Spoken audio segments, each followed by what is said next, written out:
News4 Jax starts right now with a breaking news alert. Breaking news alert, panic at Oakleaf High School. Students and parents scrambling out of the stadium during tonight's homecoming game.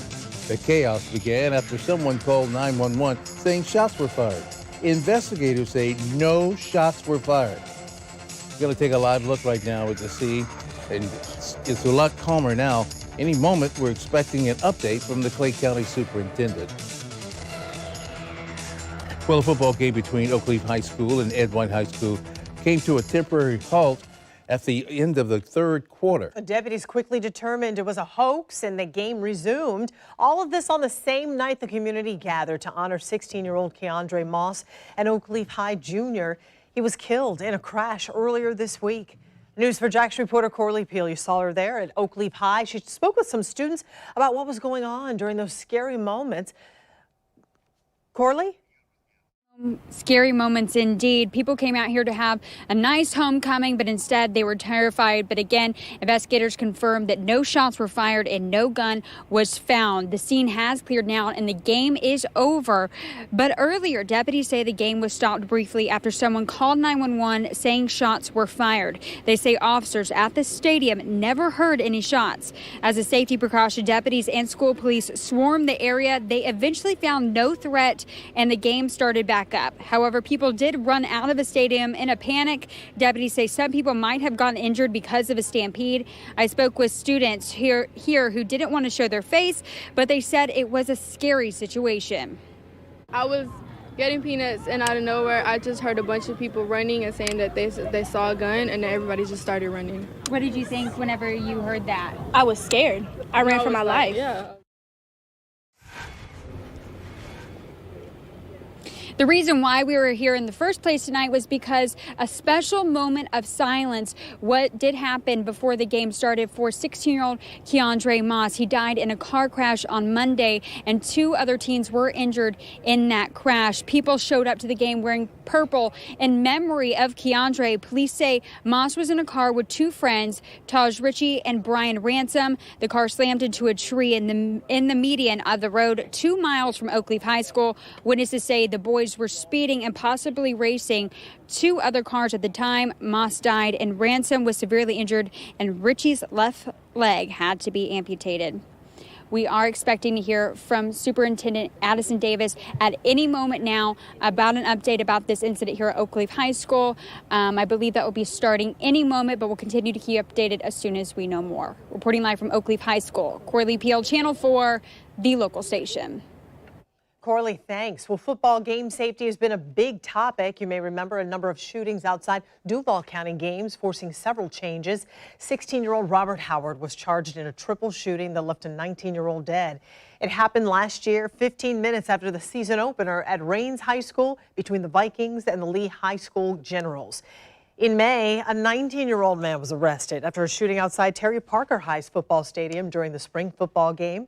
DCPS has made a number of changes, like metal detectors and not allowing backpacks at games.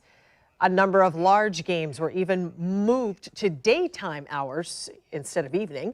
Our coverage continues on news4jax.com as we work to learn more about what led to tonight's scare.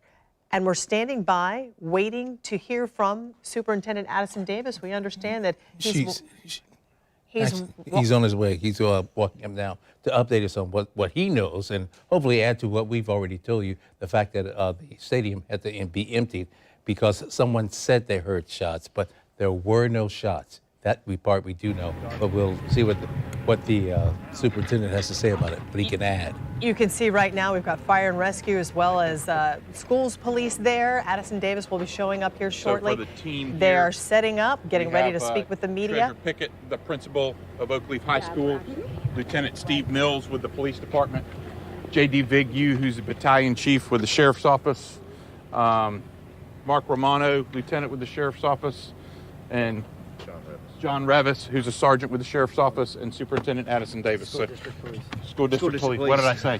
My apologies. Fire rescue. And Mike Kemp.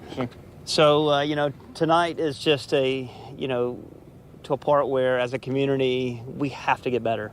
in a sense where we think that, causing disorder and causing disruption is amusing, and it is not.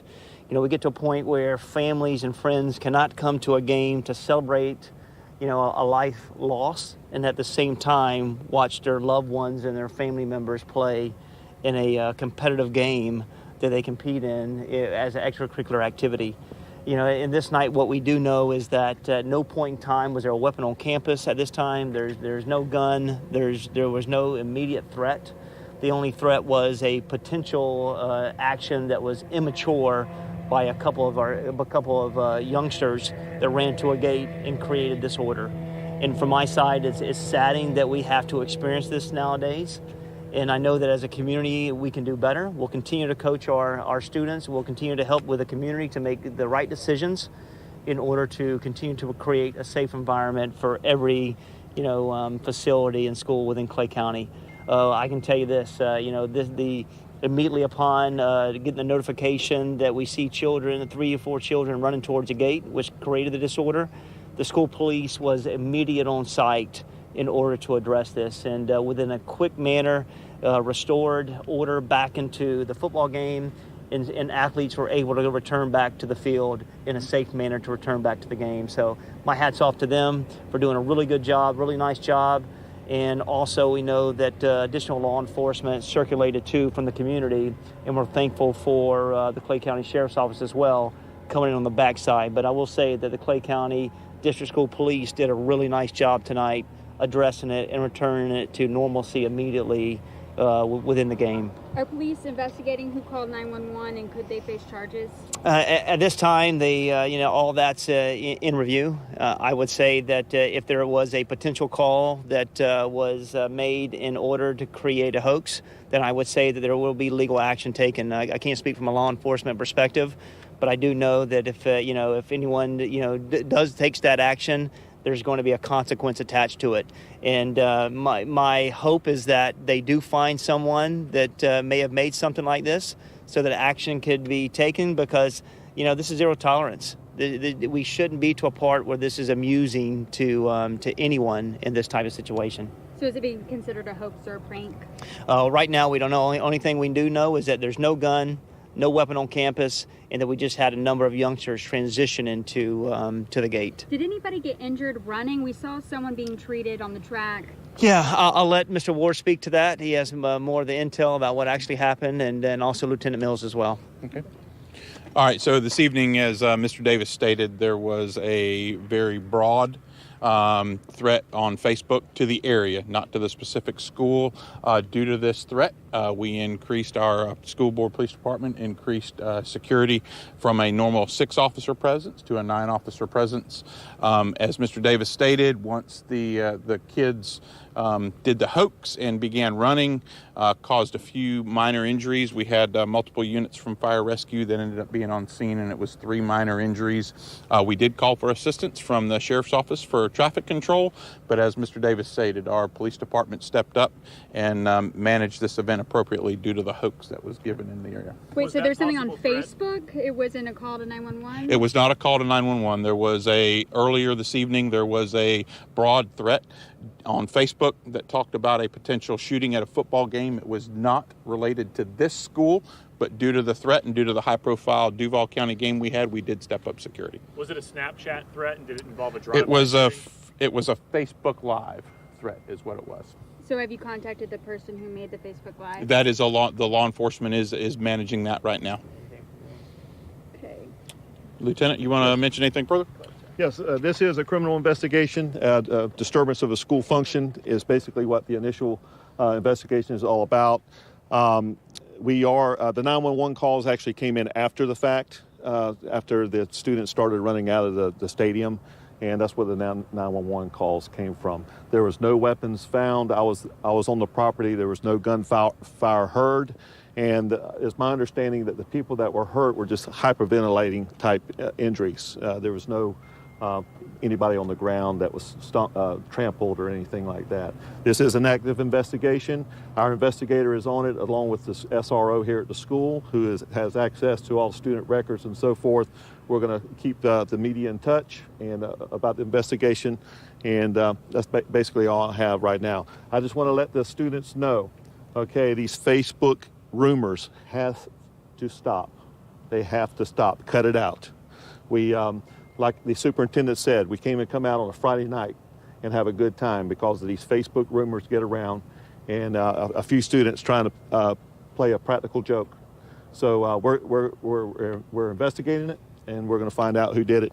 Thank you. Thank you very much. And did people yell gun at the stadium? We heard that some people were like, run, there's a gun. No, we never heard that. Okay. We just heard run. I think Sergeant Revis back here in the back, he heard students say run. And that caused, you got to understand that the rumor was floating around the whole stadium tonight about these threats. And so I think some of the students preyed on that and caused. Sorry if you already addressed this, but there was a heavy police presence on the bridge. Did you guys get information that someone may have gone up there? Did you apprehend anyone? No, sir. Clay County, I want to thank the Clay County Sheriff's Office. I called myself, the Clay County Sheriff's Office. They responded to help us clear the parking lot, and also they were taking care of traffic out on the bridge. They might have checked out with somebody, I have no idea, but there was no, I talked to the supervisor on scene, there was no weapons, nothing. Anything else? That's it. Thank you so much. Thank you. Guys are doing a good job. You've been listening to an update on tonight's incident at the Oakleaf High School where it was rumored that a gun was, or they heard gunfire. There were no shots fired. There was no gunfire. However, you heard from the superintendent of schools in Clay County, Addison Davis, talking about this is not very amusing, and it's unfortunate that you disrupted a whole game just from the rumors. Apparently, this all started with a broad threat on Facebook, a Facebook Live post where there was going to be some sort of shooting at a football game. Not this particular football game, but a rumor was started. So as you heard, people were thinking about that rumor, talking about that rumor, and then when a couple of kids yelled, run, they ran, everybody else started running, and it caused a stampede, and a couple of people, 3 minor injuries, hyperventilating type injuries, got hurt. So good news there, no one's hurt, and the game was able to continue. We're going to take a break. We'll be right back.